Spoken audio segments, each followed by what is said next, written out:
नमस्कार, मैं सौरभ गोस्वामी ललितपुर से आप लोगों के बीच में हूं और हम आपको बताना चाहेंगे कि लॉकडाउन फेज़ 2 का आखिरी दिन है और लॉकडाउन 3 भी घोषित कर दिया गया है।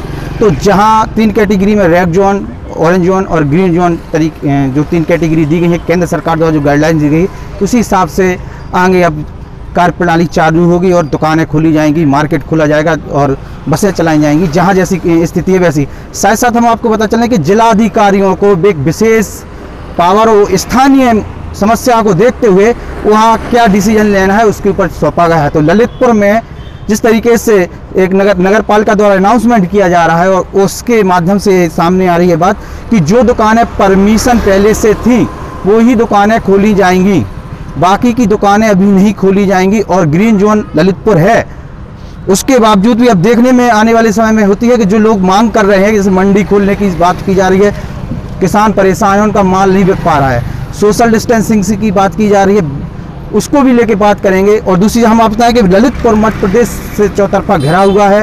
झांसी में कोरोना के 9 केसेस हो चुके हैं, बाकी अलग अलग जिलों में, मध्य प्रदेश के जिलों में भी केसेस हैं। ऐसी स्थिति में ललितपुर को बड़ा सतर्क रहने की ज़रूरत है और इसको लेके शायद जिलाधिकारी उस सतर्कता को बरतने के लिए इस प्रकार के कदम उठा रहे हैं।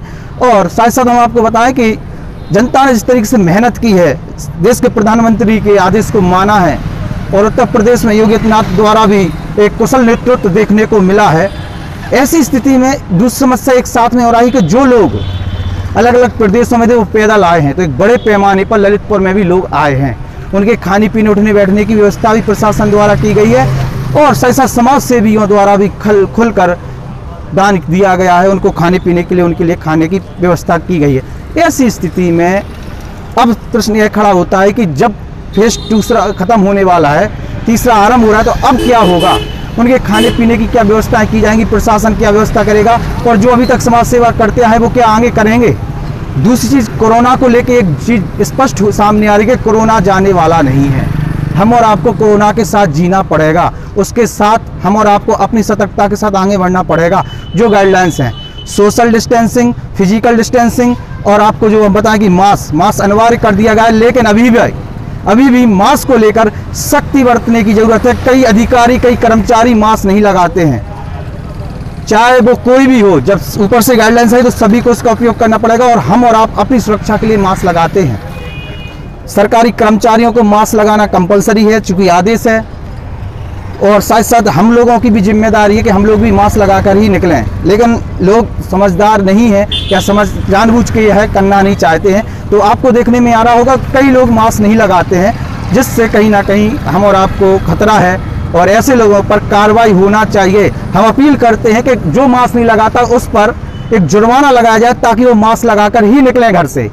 और साथ साथ हम इस वीडियो ब्लॉग के माध्यम से आप लोगों के बीच में एक बात रखना चाहते हैं कि हम एक कार्यक्रम आरंभ कर रहे हैं जिनमें जो कर्मचारी हैं, पत्रकार हैं, साथ साथ समाज के वे लोग जिनको लोग बात मानते हैं, सुनते हैं, और अगर वही लोग नियम कायदे कानून की धज्जियां उड़ा रहे हैं तो ऐसे पत्रकारों की, ऐसे कर्मचारियों की, ऐसे समाज सेवियों की आप फोटो खींचकर हम तक भेजिए, हम उसको चलाएंगे। हमारा नंबर आप नोट कर सकते हैं 8299 50 31 93, ताकि एक जागरूकता फैलाई जा सके।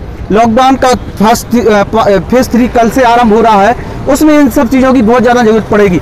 जो लोग मास्क पहनकर नहीं आ रहे हैं, क्योंकि अभी ऐसा कोई जुर्माने का उस पर नियम लेके नहीं आया है और राजस्थान सरकार ने कर दिया है, आने वाले समय में देखने वाली बात होगी कि उत्तर प्रदेश में योगी आदित्यनाथ करते हैं कि नहीं करते हैं।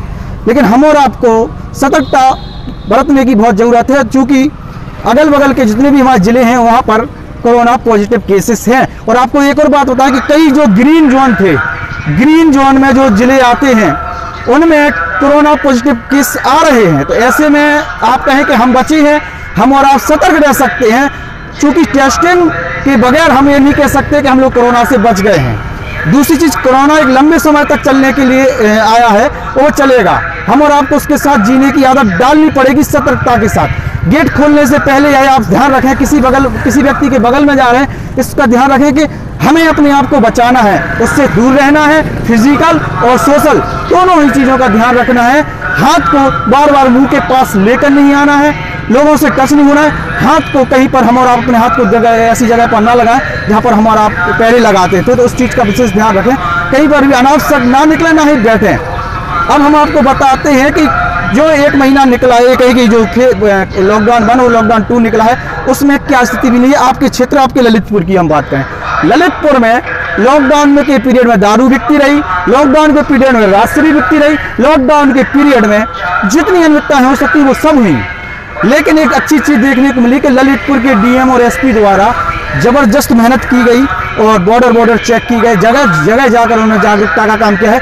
तो ये चीज तो देखने को मिली, लेकिन वहीं चूंकि हर काम आला अधिकारी नहीं कर सकते, जिम्मेदारी है विभागीय अधिकारियों की, उसके साथ जो सपोर्टिंग अथॉरिटी है उनकी जरूरत है। उन लोगों की अनिष्कलता सामने खुलकर सामने आई है लोगों की मदद करने को लेके। लेकिन हम फिर इसी पर कहते हैं कि आरोप प्रत्यारोप लगाने का समय नहीं है। हम और आपको अपने बचाने के लिए, सुरक्षित रहने के लिए आज जो कदम उठाने हैं और जो प्रशासन कदम उठा रहा है उसको मानना ही हमारा सबसे बड़ा धर्म है, कर्तव्य है। और आपको हम बता दें कि अभी जो नया फिर 17 मई तक के लिए आया है, जैसे अभी कोरोना के 37,000 से प्लस केसेस हो चुके हैं और हमने पहले भी बोला था कि केसेस बढ़ेंगे और वो बढ़ रहे हैं। अब 17 तारीख तक कितने केसेस आते हैं उसके हिसाब से अब आगे की रणनीति बनाई जाएगी, वो गाइडलाइन जारी होगी। क्योंकि जब लॉकडाउन किया गया था, जब गिने चुने केसेस थे और लॉकडाउन फेज 2 खत्म होते होते आज हम 37,000 प्लस के ऊपर बैठे हुए हैं, तो खतरा बड़ा है।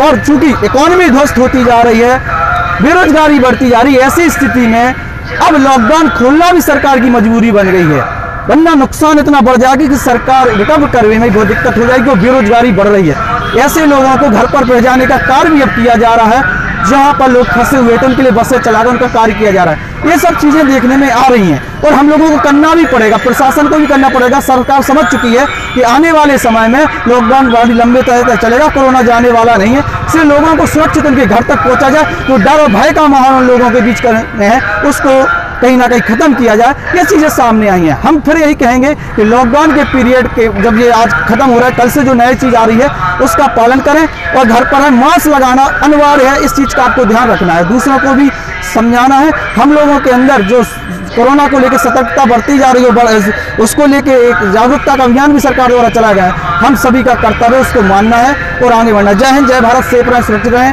यातायात सेफ रहें। यातायात की तो भी बंद है, इसलिए कोरोना का जो नियम कायदे कानून है उसका पालन करें। घर पर रहें, घर पर रहें, घर पर रहें।